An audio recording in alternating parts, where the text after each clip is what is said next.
فصل ثالث حدیث نمبر 36۔ عبادہ بن صامت رضی اللہ عنہ بیان کرتے ہیں، میں نے رسول اللہ صلی اللہ علیہ وسلم کو فرماتے ہوئے سنا، جو شخص گواہی دے کہ اللہ کے سوا کوئی معبود برحق نہیں اور محمد صلی اللہ علیہ وسلم اللہ کے رسول ہیں، اللہ نے اس کو جہنم پر حرام کر دیا۔ صحیح مسلم۔ حدیث نمبر 37۔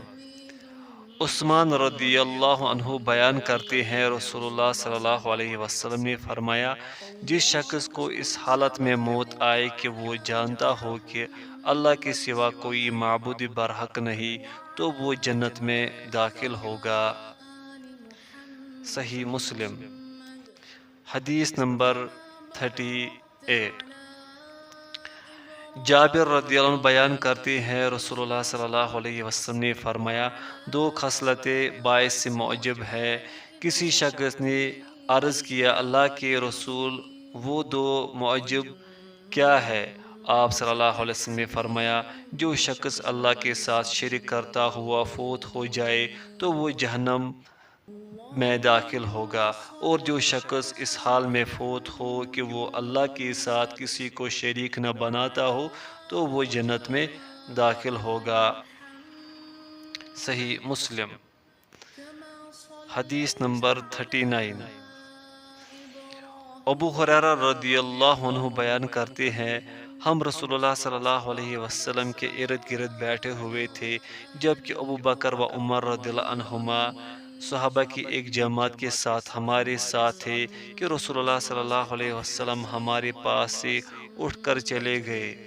آپ نے ہمارے پاس واپس آنے میں تاخیر کی تو ہمیں اندیشہ ہوا کہ ہماری غیر موجودگی میں آپ کو کوئی تکلیف نہ پہنچائی جائے، پس ہم آپ کی تلاش میں اٹھ کھڑے ہوئے تو سب سے پہلا شخص میں تھا جو پریشان ہوا، تو میں وہاں سے رسول اللہ صلی اللہ علیہ وسلم کو تلاش کرنے کے لیے روانہ ہوا، حتیٰ کہ میں انصار قبیلے کے ایک خاندان بنو نجار کے ایک باغ کے پاس آیا تو میں نے اس کا چکر لگایا تاکہ مجھے اس کا کوئی دروازہ مل جائے، لیکن میں نے کوئی دروازہ نہ پایا، لیکن وہاں ایک بیرونی کنواں تھا جس سے ایک نالی باغ کی دیوار سے اندر جاتی تھی، پس میں سمٹ کر اس راستے سے رسول اللہ صلی اللہ علیہ وسلم کی خدمت میں پہنچ گیا تو آپ صلی اللہ علیہ وسلم نے پوچھا، ابو ہریرہ؟ میں نے عرض کیا، جی ہاں اللہ کے رسول۔ آپ صلی اللہ علیہ وسلم نے فرمایا، تمہیں کیا ہوا کہ یہاں چلے آئے؟ میں نے عرض کیا، آپ ہمارے پاس تشریف فرما تھے کہ آپ اٹھ کر آ گئی اور ہمارے پاس واپس آنے میں تاخیر کی تو ہمیں اندیشہ ہوا کہ ہماری غیر موجودگی میں آپ کو کوئی تکلیف نہ پہنچائی جائے، پس ہم گھبرا گئے۔ میں پہلا شخص تھا جو پریشانی کا شکار ہوا، پس میں اس باغ کے پاس پہنچا تو میں سکڑ کر اس نالے کے ذریعے اندر آ گیا، جس طرح لومڑ سکڑ اور سمٹ جاتا ہے، اور وہ لوگ میرے پیچھے ہیں، اور آپ صلی اللہ علیہ وسلم نے اپنے نعلین مبارک مجھے دے کر فرمایا، اے ابو ہریرہ، میرے یہ جوتے لے جاؤ، اور اس دیوار کے باہر ایسا جو شخص تمہیں ملے جو دل کے یقین کے ساتھ گواہی دیتا ہو کہ اللہ کے سوا کوئی معبود برحق نہیں، تو اسے جنت کی بشارت دے دو۔ تو سب سے پہلے عمر رضی اللہ عنہ سے ملاقات ہوئی۔ انہوں نے پوچھا، ابو ہریرہ، یہ دونوں جوتے کیسے ہیں؟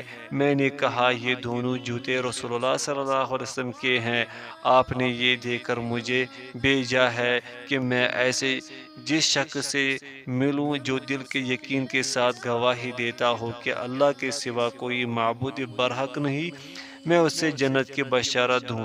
یہ سن کر عمر رضی اللہ عنہ نے میرے سینے پر مارا تو میں سرین کے بل گر پڑا۔ انہوں نے کہا، ابو ہریرہ واپس چلے جاؤ۔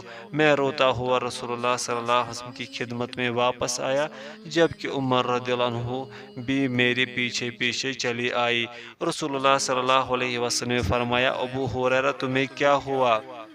میں نے عرض کیا میں عمر رضی اللہ عنہ سے ملا تو انہوں نے میرے سینے پر اس زور سے مارا کہ میں سرین کے بل گر پڑا اور کہا کہ واپس چلے جاؤ۔ رسول اللہ صلی اللہ علیہ وسلم نے فرمایا عمر تمہیں ایسا کرنے پر کس چیز نے آمادہ کیا؟ انہوں نے عرض کیا اللہ کے رسول میرے والدین آپ پر قربان ہو، کیا آپ نے اپنے جوتے دے کر ابو ہریرہ کو بھیجا تھا کہ تم جس ایسے شخص کو ملو جو دل کے یقین کے ساتھ گواہی دیتا ہو کہ اللہ کے سوا کوئی معبود برحق نہیں، اس کو جنت کی خوشخبری سنا دو؟ آپ صلی اللہ علیہ وسلم نے فرمایا ہاں۔ انہوں نے عرض کیا آپ ایسے نہ کریں، مجھے اندیشہ ہے کہ لوگ اس بات پر توکل کر لیں گے آپ انہیں چھوڑ دیں تاکہ وہ عمل کرتے رہیں۔ تو رسول اللہ صلی اللہ علیہ وسلم نے فرمایا انہیں اپنے حال پر چھوڑ دو تاکہ عمل کرتے رہیں۔ صحیح مسلم حدیث نمبر 40۔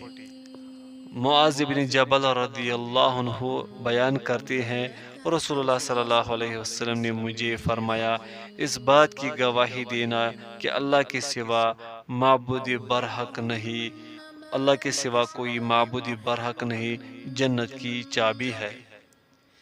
اس کی سند ضعیف ہے۔